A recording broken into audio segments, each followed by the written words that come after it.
Assalamualaikum warahmatullahi wabarakatuh. Bismillahirrahmanirrahim. Alhamdulillahi rabbil alamin. Alhamdulillahilladzi bi ni'matihi tatimmus shalihat. Asyhadu an la ilaha illallahul malikul haqqul mubin. Wa asyhadu anna sayyidana Muhammadan abduhu wa rasuluh. Shadiqul wa'dil amin. Allahumma salli wa sallim wa barik ala Muhammadin wa ala alihi wa ashabihi wa man tabi'ahum bi ihsanin ila yaumiddin. Subhanaka la ilma lana illa ma 'allamtana innaka antal alimul hakim. La haula wa la quwwata illa billah. Amma ba'du. Segala puji dan syukur kita panjatkan kehadirat Allah Subhanahu wa ta'ala. Dialah Allah, zat yang tidak beranak maupun juga tidak diperanakkan. Dialah zat yang maha sempurna, yang telah menitipkan banyak nikmat kepada kita. Sejak nikmat yang paling besar, nikmat iman, nikmat Islam, sampai kepada nikmat yang terkecil yang kita rasakan dalam kehidupan. Semoga kenikmatan yang dititipkan dan dianugerahkan oleh Allah kepada kita menjadi wasilah bagi kita untuk menguatkan iman, menambah kebaikan dan ketaatan kepadanya. Salawat dan salam tercurah kepada baginda Rasul Muhammad sallallahu alaihi wasallam beserta keluarga, para sahabat, dan insya Allah kepada semua kita para pengikutnya. Harapan tidak ada lain, mudah-mudahan kita memperoleh syafaatnya pada hari kiamat nanti. Sekurang-kurangnya ada 3 hal yang patut kita renungkan dalam peristiwa besar yang insya Allah dalam hitungan hari kita bertemu dengan satu momen yang luar biasa, yaitu Idul Kurban atau Idul Adha. Peristiwa itu sangat bersejarah bagi kehidupan kita umat Islam. Apa hal yang kita bisa ambil dari peristiwa masa lalu itu? Sekurang-kurangnya ada 3 perkara. Pertama, mengenang peristiwa bagaimana Nabi Allah Ibrahim ketika diperintah oleh Allah mengorbankan putranya Nabi Allah Ismail alaihissalam. Kenapa harus kita mengenang? Kita bicara manusia terpintar di muka bumi ini tidak lain adalah Nabi Ibrahim alaihissalam.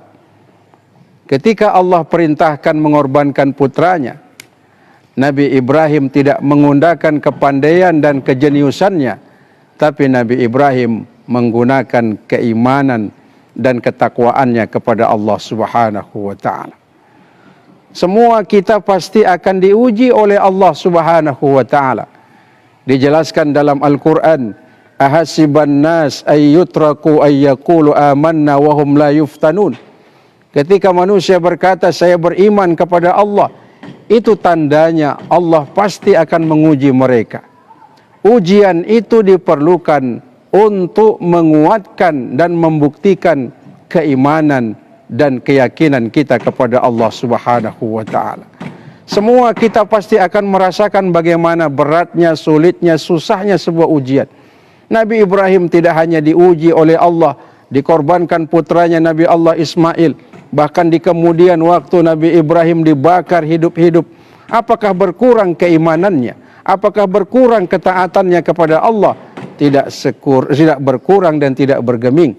Apa yang merupakan bagian dari bukti ketaatan dan keimanannya kepada Allah Subhanahu wa ta'ala. Seolah-olah Allah berkata, mana lebih kau cintai, anakmu atau aku Allah? Seolah-olah Allah berkata demikian.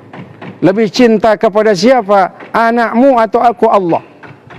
Nabi Ibrahim membuktikan kecintaannya kepada Allah dan mengorbankan putranya saat itu. Tapi Allah berkehendak lain. Dalam Al-Quran dijelaskan, wafadainahu bizibhin azim. Allah menggantinya dengan sesembelihan yang sangat besar. berupa seekor kambing kibas mengganti leher Nabi Allah Ismail alaihissalam. Maknanya apa bagi kita? Kita pun juga demikian. Allah tidak menyuruh kita mengorbankan leher anak-anak kita. Allah tidak memerintahkan kita mengorbankan leher orang tua kita. Allah pun juga tidak memerintahkan kita membuktikan kecintaan Allah untuk mengorbankan orang-orang yang kita cintai. Allah memerintahkan kita membuktikan kecintaan itu. Masa beli mobil harga ratusan juta kita mampu, memotong seekor kambing kita nggak mau. Kita mampu menciptakan dan bikin rumah harganya miliaran rupiah. Masa berkorban seekor sapi kita tidak mau? Mana lebih kita cintai, Allah dan Rasulnya atau apa yang Allah ciptakan atau berikan dalam kehidupan kita ini? Oleh karenanya semangat berkorban sejatinya mengenang peristiwa yang luar biasa. Semua akan silih berganti mewarnai kehidupan kita manusia. Ada saat-saat tertentu ketika Allah berikan kita ujian. Apa saja yang kita rasakan dalam hidup ini adalah ujian datang dari Allah. Senang, sulit, susah, lapang, sempit, kaya maupun miskin, itu adalah ujian. Apakah dengan kenikmatan yang diberikan oleh Allah, apapun bentuknya, bisa menjadi sarana kita untuk makin taat, makin membuktikan ketakwaan kita kepada Allah? Jawabannya ada pada diri kita masing-masing.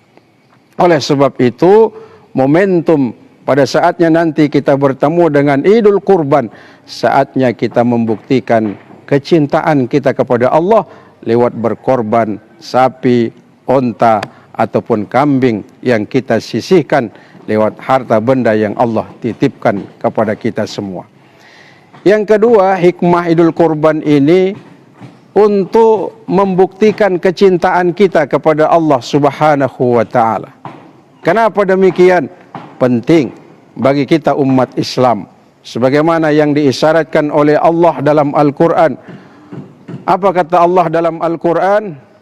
Dijelaskan kepada kita bersama, hendaklah kita bersyukur atas nikmat yang diberikan oleh Allah min bahimatul an'am.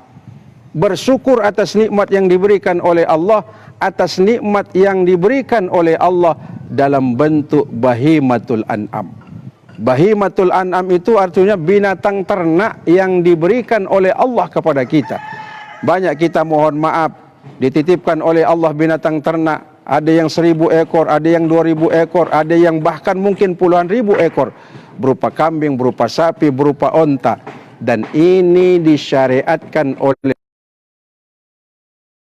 kita. Mungkin tidak mampu mengorbankan ratusan sebagaimana Rasul Muhammad sallallahu alaihi wasallam. Rasulullah pernah mengorbankan 63 ekor saat itu. Lalu selebihnya dipotong oleh sahabat tercinta yaitu Ali bin Abi Thalib, 37 ekor. 63 ditambah 37 ekor sama dengan 100. Kalau kita tidak mampu mengorbankan 100 ekor, minimal kita mengorbankan level yang kedua, yaitu seekor sapi bisa dengan 7 orang. Kalaupun juga kita tidak mampu, cukuplah seekor kambing atau seekor domba untuk 1 orang. Ini yang Allah syariatkan sebagai bagian dari isyarat kita mengingat, bersyukur atas nikmat yang Allah karuniakan kepada kita semua. Allah tidak minta lebih, Allah tidak minta tiap saat, Allah hanya minta pada waktu Idul Kurban. Idul Kurban itu hanya setahun sekali, dan kita wujudkan itu dalam bentuk kesyukuran atas apa yang Allah berikan dalam kehidupan kita.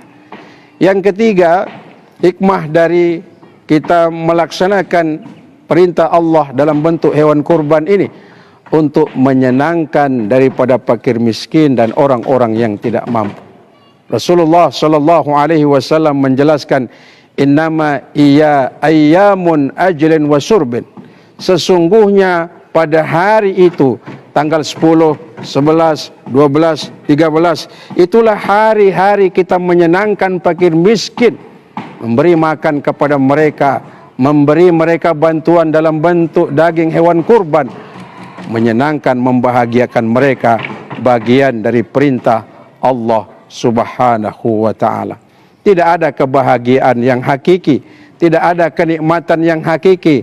Kebahagiaan hakiki itu manakala kita bisa menyenangkan orang lain yang ada di sekitar kita. Rasulullah sallallahu alaihi wasallam bersabda, "La yu'minu ahadukum hatta yuhibba li akhihi ma yuhibbu li nafsi." Belum dikatakan beriman seseorang sebelum dia mencintai saudaranya sesama muslim sebagaimana kita mampu mencintai diri kita sendiri. Kita mencintai diri kita sendiri saja, kita beli pakaian yang mahal, makanan yang enak, kendaraan yang harganya mungkin ratusan juta, bahkan kita bangun rumah yang sangat bagus dan indah dengan fasilitas perabotan yang sangat mahal. Itu bukti kita mencintai diri kita sendiri. Tapi apa bukti kita mencintai saudara-saudara kita sama muslim? Minimal datang Idul Adha, Idul Kurban, kita membeli seekor sapi, seekor kambing, lalu kita korbankan dagingnya, kita bagi kepada mereka. Allah menjelaskan, la yanalu luhumuha wala dima'uha walakinallaha yanalu taqwa minkum. Yang sampai kepada Allah bukan daging hewan kurban yang kita sembelih, yang kita sembelih, yang kita potong hewan kurban itu, dagingnya sampai kepada fakir miskin. Yang sampai kepada Allah nilai takwa. Atas dasar itulah kita berkorban pada hari raya Idul Kurban saat itu. Hadirin ma'asyal muslimin yang dirahmati oleh Allah, apa efek takwa dalam hidup? Sekurang-kurangnya ada 4 efek takwa yang terasa dalam kehidupan kita. Apa itu? Pertama, kata Allah, manakala kita sampai kepada derajat takwa itu, yaj'al lahu makhraja. Diberikan jalan keluar. Jalan keluar dari apa? Dari setiap kesulitan yang kita hadapi. Saat ini kita merasakan dahsyatnya pengaruh dari corona. Bagaimana ekonomi, bagaimana pendidikan, bagaimana urusan sosial, sulit mencari nafkah, sulit pekerjaan, banyak di PHK, terjadi resesi di banyak negara. Tapi ketika kita sampai kepada derajat takwa menurut Allah, yaj'al lahu makhraja, diberikan jalan keluar dari setiap kesulitan yang sedang kita hadapi. Yang kedua, efek dari takwa ini kata Allah, yaj'al lahu min amrihi yusra, diberikan jalan dari setiap kesusahannya, dibentuknya dalam bentuknya kemudahan-kemudahan yang diberikan oleh Allah. Banyak contoh, banyak bukti yang terasa. Mohon maaf saya misalnya, pesantren ini Masya Allah tidak ada sejengkal harta pun saya perlukan, saya dapatkan dari keluarga. Tidak ada gaji yang saya peroleh, tidak ada harta yang saya dapatkan. Saya bukan pegawai, saya bukan pengusaha, saya bukan orang kaya.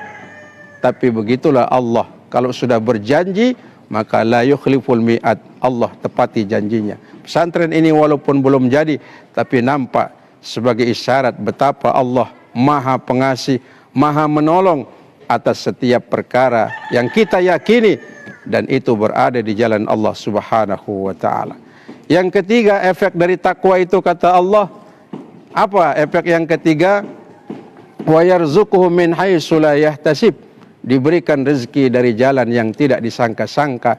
Bukankah kalau kita berkorban seekor sapi, Allah ganti menjadi 10 ekor sapi? Apa dalilnya? Man jaa bil hasanati falahu asyru amsalihha. Barang siapa yang berkorban 1 ekor sapi, Allah ganti menjadi 10 ekor sapi. Kalau berkorban seekor kambing, Allah akan ganti menjadi 10 ekor kambing. Karena 1 kebaikan, kelipatannya 10 kebaikan. Betapa Allah akan memberikan semua kebaikan, balasan berupa apa yang kita keluarkan berlipat-lipat. Janji Allah itu pasti, janji manusia tentu tidak akan pernah pasti. Apalagi efek dari takwa itu kata Allah, yukaffir anhu sayiatihi wa yu'azzim lahu ajra, diampuni semua dosanya, dilipat gandakan pahala dari apa yang dilakukan. Jangan pernah berhitung dengan Allah, jangan pernah pelit dengan Allah. Apapun yang dititipkan oleh Allah, apapun bentuknya termasuk harta benda, itu hakikatnya karunia yang semestinya nikmat yang diberikan oleh Allah, kita manfaatkan untuk menolong sesama dan membuktikan ketakwaan kita kepadanya. Ibadah kurban merupakan perintah Allah bagi yang mampu. Kalau kita tidak laksanakan, tentu kita berdosa adanya. Hadirin jamaah yang dirahmati oleh Allah, oleh sebab itu kesempatan yang sangat berbahagia bertemu kita dengan Idul Adha dan Idul Kurban. Saatnya kita menampakkan cinta kepada Allah, lalu menapak tilasi perjalanan kehidupan Nabi Allah Ibrahim beserta Nabi Allah Ismail, dan berbagi kasih sayang, kesenangan dengan fakir miskin yang ada di sekitar kita. Bapak Ibu hadirin, boleh menyalurkan hewan kurbannya lewat Lasnas Dewan Dakwah Provinsi Nusa Tenggara Barat. Semoga kebaikan kita mengantarkan kita mendapatkan predikat takwa di sisi Allah Subhanahu wa taala. Terima kasih, mohon maaf lahir batin. Wassalamualaikum warahmatullahi wabarakatuh. Ada yang bertanya.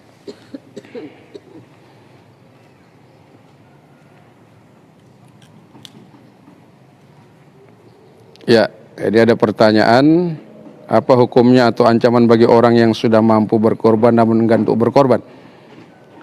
Bagi orang yang sudah diberikan kelapangan rezeki, dia mampu tapi dia tidak mau, tentu berdosa kepada Allah Subhanahu wa taala.